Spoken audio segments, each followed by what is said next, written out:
Good evening, I'm Lyle Lotz, and you're watching Horrors of the Hallway. Today we look at dress code battles, testing, and some convicted pornographic material. Our first story talks about dress code in a school in Albuquerque, New Mexico.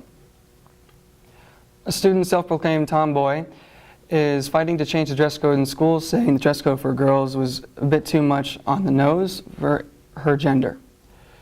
The school dress code states how women and men in her school cannot bear shoulders, stomachs, or legs, and any graphic content on their dress must not be more than 3 inches and cannot contain anything religion or politically based or anything controversial according to the school. She fought by saying that restricts speaking our minds about what they believe in, and it restricts their own thought.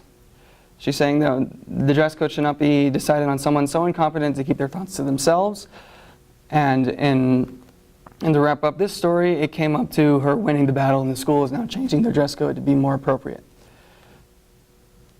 Our next story brings us to a school in Yonkers, New York, where a group of teens are raising awareness on the negative effects on testing and how it has students, and what it has on students, and how it hasn't been helping the nation since the 90s. Students go on to talk about how testing creates a stressful and toxic environment for them, and it isn't about getting better grades, it's about keeping up the reputation of the school.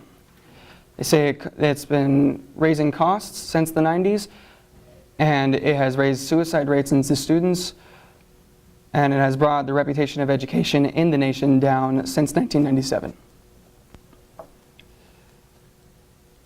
Our next story comes to a more controversial segment in Torrance, LA. A school called the Torrance Academy is facing charges against a parent saying the new sexual education program is too pornographic, age inappropriate, and medically inaccurate. Jane Doe, who is the manager of her own church garden business in her town, is outraged at the sex ed program in the schools, and the school's response is, "We are a public school and we need to teach vital information to the public. We have limited the test taking to only for the state, which has helped students in their scores. We've limited the dress code to nothing at all revealing, so that way students are able to speak their minds and doesn't restrict their thought.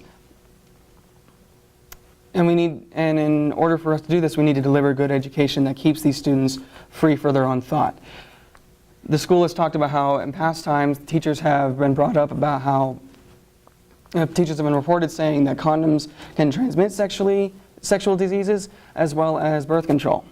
This is obviously not accurate information, and we need to change the board of our sexual ed program to teach more about the laws of consent, teach more about what you can do in your own time, to teach more about the benefits of having safer sex, as well as what the student wants in their lives.